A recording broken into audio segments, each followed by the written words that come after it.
This channel does not promote any violent, harmful, or illegal activities. All content provided by this channel is meant for an educational purpose only.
নিয়ে বিশেষ কিছু বলার নেই। এটা আমাদের একটা বার্ষিক অনুষ্ঠানের মতনই হয়েছে। প্রত্যেক বছরই আমরা এটা করে থাকি। একটা বাৎসরিক আমাদের মধ্যে এটা পড়ে। আমরা নানা রকম শুধু বেচা কেনা বা বিক্রি কিনের মধ্যে দিয়েই আমরা চলি না।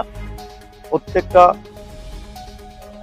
অনুষ্ঠানে আমরা সারা বছর ধরে যেরকমভাবে নানা রকম সামাজিক কর্মকলাপের মধ্যে দিয়ে চলি, এটাও রক্তদান উৎসবটাও এরকম একটা আমাদের অনুষ্ঠান।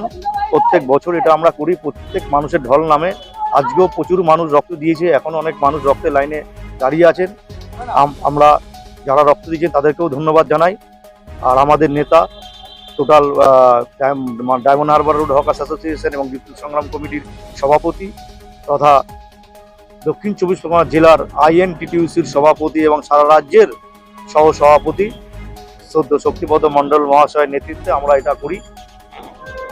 এবং প্রত্যেক হকার ভাইরা যারা আছেন আমাদের সাথে, আমাদের কর্মকর্তা যারা আমাদের কমিটি মেম্বার, তাদের ঐকান্তিক প্রচেষ্টায় আমাদের এটা খুব সাফল্যের সাথে আমরা করতে পারি। তাদের সহযোগিতা ছাড়া তো আমরা এত বড় কাজ করতে পারবো না। আর রক্তদান এমন একটা দান, এটা প্রত্যেক মানুষের লাগে। এটা শুধু আমার আপনার বা কোনো ব্যবসাদারের না, প্রত্যেক মানুষের এটা লাগে তার জীবনদানের জন্য। আর এই রক্তের কোনো ভেদাভেদ নেই, জাত পাত কিছু নেই। রামের রক্তে রহিম বাঁচে, রহিমের রক্তে রাম বাঁচে। কাজে এর কোনো ভেদাভেদ নেই। এটা এখন আমাদের মামাটি মানুষের নেত্রী মমতা বন্দ্যোপাধ্যায় সবসময় বলে থাকেন যে মানুষের সেবা তোমরা করো। মানুষের প্রান্তিক মানুষ যারা রয়েছেন তাদের সেবায় নিজেদের আত্মনিয়োগ করে শুধু পার্টি করলেই হবে না, সামাজিক কার্যকলাপ করতে হবে। আমাদের নেতা শক্তিপদ মণ্ডল মহাশয় একই কথা বলেন। তাদের দেখানো পথেই আমরা চলছি। আগামী দিনে আমরা আরও বৃহত্তর আকারে আমাদের সংগঠনকে এগিয়ে নিয়ে যাবো, এটাই আমাদের সংকল্প। ইতিমধ্যে আমাদের 100 জনের কাছাকাছি চলে এসছে। আরও যারা লাইন রয়েছে, মোটামুটি আমাদের 150 টার্গেট। আশা করছি 150 জন আমরা করতে পারবো। এটা আমাদের লায়ন্স ক্লাবের সহযোগিতায় আমরা প্রত্যেক বছরই করি। তাদের প্রচণ্ড সহযোগিতা তাদের থেকে পাই। এবং ডায়মন্ড হারবার রোড, যেহেতু আমরা রাস্তার উপর এত বড় একটা অনুষ্ঠান করি, বেহালা থানা আমাদের প্রত্যেক বছরের মতো এবছরও আমাদের সহযোগিতা করেছে। এবং ডায়মন্ড হারবার রোড ট্রাফিক গার্ডেরও সহযোগিতা পাই। আপনারা জানেন যে যেহেতু মাধ্যমিক পরীক্ষা চলছে, তাই আমাদের কিছু বিধিনিষেধ আছে, সেটাকে মান্যতা দিয়েই আমরা করছি। তারপর সেটা তো মানে মানুষ যে আমরা ভাবতেও পারিনি যে আমরা এত প্রচার করিনি, কিছু করিনি, কিন্তু মানুষের এত ঢল নামবে এটা আমরা বুঝতে পারিনি। মানুষের মধ্যে যে আমরা এত সুন্দর আমাদের সংগঠন জায়গা করে নিয়েছে, এই জন্য প্রত্যেক ব্যবসাদার, ট্রেডার্স অ্যাসোসিয়েশন, হকার্স এবং যারা পথচারী প্রত্যেককে অভিনন্দন জানাই। যারা রক্ত দিয়েছেন তাদেরকেও অনেক অনেক অভিনন্দন জানাই। রক্তদাতাদের উদ্দেশ্যে একটাই বার্তা দেবো যে আপনারা প্রত্যেক বছর আসবেন, এরকম রক্ত দেবেন। আপনাদের একটু রক্ত একটা মানুষের জীবন বাঁচে।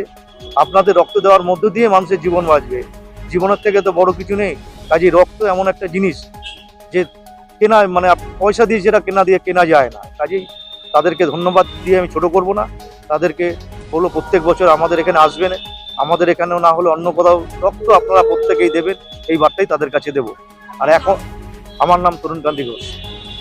আমাদের একটাই বার্তা দেবো, এখন জানেন এখন একটা পরিস্থিতি, এমন একটা পরিস্থিতি চলছে এখন, যেখানে জাতপাত নিয়ে একটা সমস্যা আমাদের এখানে তৈরি হয়েছে। এটা আগে আমাদের ভারতবর্ষে কোনোদিন ছিল না।